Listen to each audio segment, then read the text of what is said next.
afternoon, or good evening, ladies and gentlemen, and welcome to a video on the Pariah Nexus Dataslate changes for the Tau Empire. We're going to go on through a quick summary for you, give you the lowdown, see how things are swapped up for the Tau, whether you're playing them or playing against them. Let's not waste any time, let's just get right into it.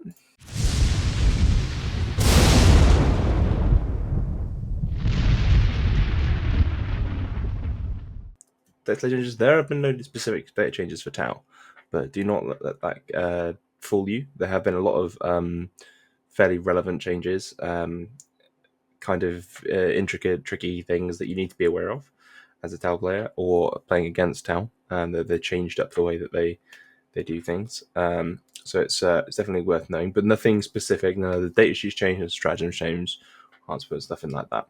So at least that bit is easy to remember. In terms of other changes, this is where the stuff that has come in has actually affected us. So battle line is more important in Pariah Nexus. That is fairly good for us. We have one of the better battle line units in Breaches as a unit that you want to use in almost every Tau Empire list. So it's good that they got better. They're more useful. They changed to the grenade stratagem. You can't use it after falling back or advancing. That is unfortunate for Breaches and Kroot, the ones that I used it on. You can't fall back and use it as the one I use it on Breaches a lot, and you can't use like the Auto 6 advanced strat in Monka and then throw grenades and shoot something. So that's a bit unfortunate. Adding units to your army. This one is unfortunately a nerf for the Kroot hunting back detachment. You can only bring back one unit of Kroot per game. It's just a hit to that army. Just catching strays there for guard, really. Stratagems are preventing unit being targeted. Again, straight to Kroot hunting pack. Another stray caught from cannot take hunting. Cannot take court. Sorry, for Necrons realistically. And then redeploys always being before the first turn roll. That was a unique thing. That the Trail Shaper had was a really good reason to run him. I probably wouldn't run him in the future now. It just seems a bit unnecessary, especially if you're in Callion. You can just take a cheaper redeploy elsewhere. We have Devastating Wounds are now Mortal Wounds. This is okay. It's fine for stuff like broadsides. They get their save against Devastating Wounds. To be honest, they very rarely get hit by Devastating Wounds anyway. You very rarely have to take that Feel No Pain, but it's nice that it's there. You may occasionally make use of it. The bigger thing is that armies that have more wound defense now get it against things like Hammerheads and Riptide Nova Reactor shots. All in all, I think that's probably overall worse for us than it is good, but it's a niche either way, so it's a bit up in the air, but it's definitely something to keep in mind. Interesting one, Tank Shock is now based on toughness instead of strength. So overall, I think that's good. It's worth if you're running Farsight, because Farsight doesn't get a ton of dice anymore, which was nice about him because he wanted to be in combat anyway. But if you're charging with something like a Hammerhead, they now get 10 dice rather than 6 or 8 if they had the bonus dice, but bonus dice are gone now. Or you can, a nice one for it is the Piranhas. I see 7s, so they get 7 dice as opposed to the 4 they got before, which is quite nice for them. Overall, very minor positive change, I think. And then the pivot change. So now, when units they always pay 2 inches of movement rather than how far they actually move. This is a really interesting change. It's a very, very slight nerf for things like Riptides and Ghost Kills, where if they did a full 90-degree turn, it was over 2 inches. But anything less than that was less than 2 inches, so they end up losing more movement if you do less than a full 90-degree turn. But where it's really good is on any of the Devilfish chassis. So the Devilfish itself, the Hammerhead and the Skyray, can do a full rotate, which I believe is nearly 4 inches of movement, possibly more than that. And they actually don't pay any movement for it because they are a vehicle with a round base. which is possibly an oversight. I'm not sure if that's intentional, but it definitely improves the mobility of flying vehicles, especially when you combine that with the other change to the movement rules, which is anything that overhangs from your base is basically ignored for the purposes of movement. You just measure the base to see whether you can fit somewhere. So when you combine these two together, it massively increases the mobility and maneuverability of those vehicles, gaining multiple inches of distance. You can effectively just take the model off the base, move the base, and then when you're done, put the model back on the base, and then as long as it fits at the end of the movement, then that's a legal move because it can pivot as many times as it wants. As a huge quality of life change, again, up in the air if that's intentional. I'd really hope it is intentional, really help fly units be a bit more maneuverable, which has been a pain point for the entire edition so far. But that is definitely one to look out for, particularly if you're playing against Tau players. They're not cheating, they're just using the new movement rules. Okay, next up we have point changes. So broadside battlesuits have come down a little bit. They have come down 20 per model for the first two, and then 5 per model. 5 per model? Yeah, 5 per model. More than that. They have a reduced cost for the first two, and they slightly less reduced cost for the third one. So, if you take them in 1 or 2, they are cheaper, considerably cheaper than they were. If you take them in 3, which is what you would often do in Montcar to make use of the stratagems piling onto them, then they are a little bit more expensive than they would be if you were going to buy 3 normally. This is a fine change. Our broadside is going to be something that you really want to use. I think it's preference. The problem with 2 broadsides is they do trigger the second level of Bring It Down now, because they have 16 wounds base, which is unfortunate. And single ones are a bit unreliable. I'm not sure if single ones are kind of what you want. And the big unit is still quite expensive. I'm not sure if that's the route that you want to go. But the damage output for the points that you pay is one of the highest in the book, as in terms of the number of shots and the damage they can do. It is very high. Is that worth having 300 points in one unit? Is that the kind of damage profile that you want? That's down to your list. I wouldn't say anyone is wrong for taking broadsides in the current incarnation, but they're not like a super busted unit that you need to be taking. So next there's a bunch of crisis suit changes. We've got the Cold Star Commander coming down at 15 to 95, the Enforcer Commander coming down 10 to 80, the Fire Knife Battlesuits coming down, Fire Knife, Starside, and Sunforge Battlesuits all coming down 20 to 130, 110, and 170 respectively. This is the biggest, but this is a buff that is biggest for Retaliation Cadre. You get a lot of extra points in that list, nearly 200. I still don't think it's a particularly competitive detachment. I think the problem that all these units have is that they're all outcompeted by other options in the Codex.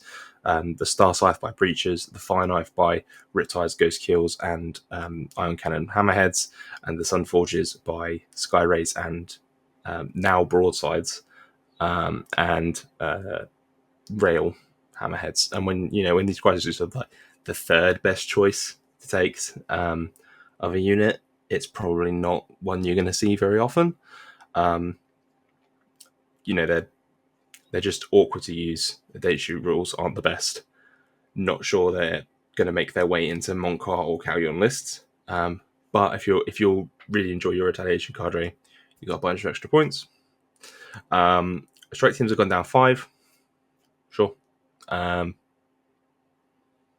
You feel less bad for running them over Kroot, but they're still not amazing. And then the Hammerhead gunship went up 15. It was commonly used a lot in Montcar and some Callion lists. It's a real shame that it went up. The Ion Cannon Hammerhead is basically not seen play at all. I can't remember the last time it was good. So it was nice to see it out there. doing work. So it's a shame that they're caught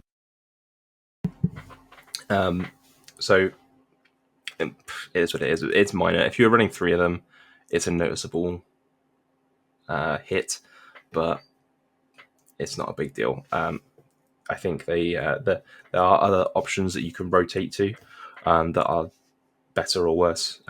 Ghost Keels are very similar profile to Ion Cannon Hammerhead, and the broadsides offer the rail option if you want it. So I don't think that's going to be too bad in the long term. Mission pack changes. So we've got a couple of things here. So Battle Line is significantly more valuable. There is a number of missions that are really good for Battle Line. Secondary missions, mission rules are good for Battle Line that really benefit us. So that's good because, again, breaches are a really good Battle Line unit. So having stuff for them to do is good. It may even be a case where you up the number of breaches that you're taking. Competitive lists can have recently been ranging anywhere from 2 to 6. But I think more than 3 is kind of like a bit of a skew.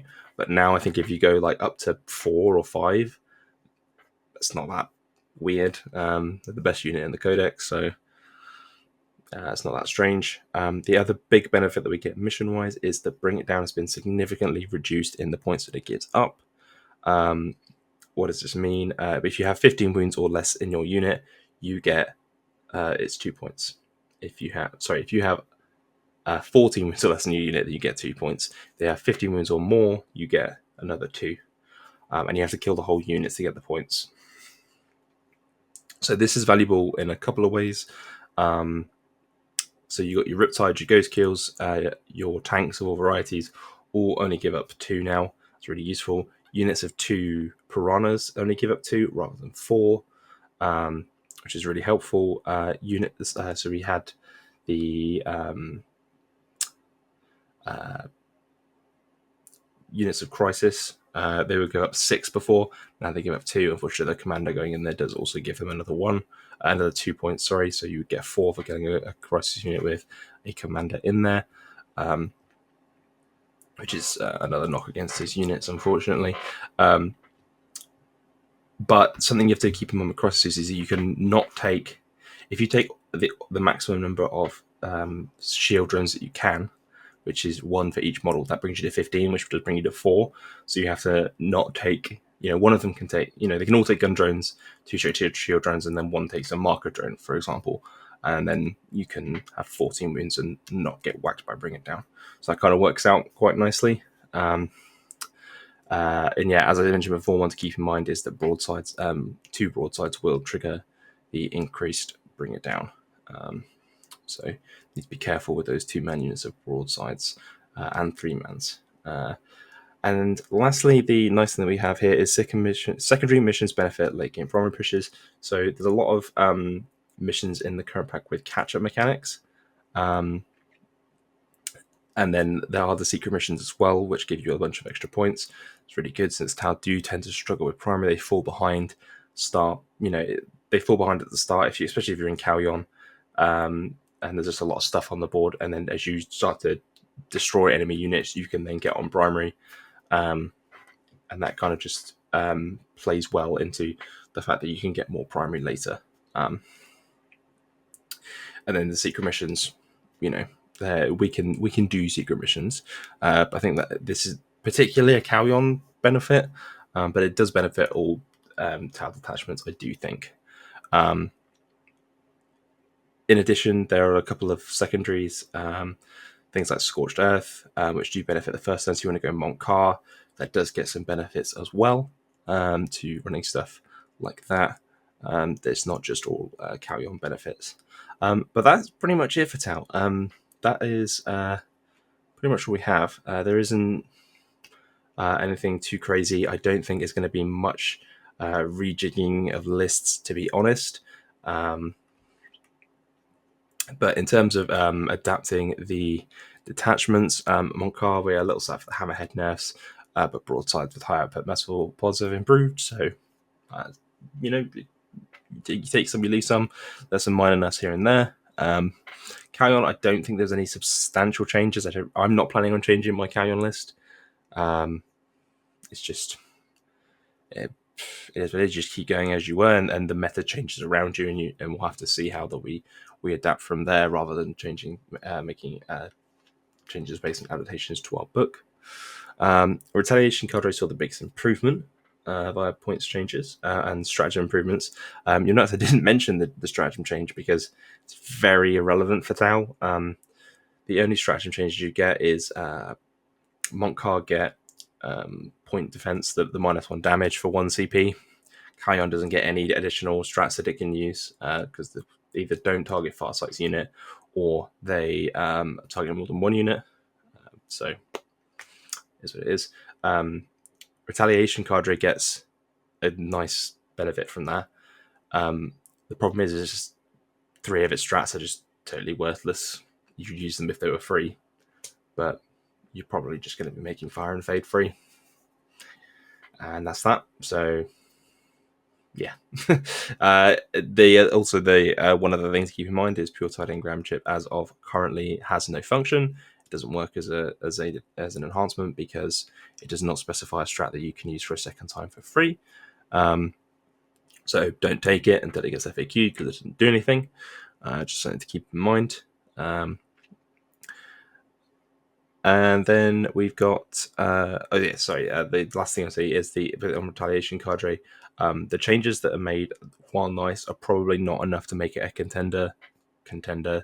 That's just, I'm referring to, if you want to go and get very high performances, if you want to try and top 3 at large events or top 10 at large events, do very well and really push the envelope in terms of competitiveness, I don't think retaliation cadre is the one to go for. I think Montcar and Cao Yon are both viable options. Retaliation cadre, again, I just think you're making it buffs too many inefficient data sheets, unfortunately, to be that good. And then Crew Home Pack just caught so many strays from other stuff getting nerfed. I think like several of their detachments got nerfed. And they just a bit sad, really.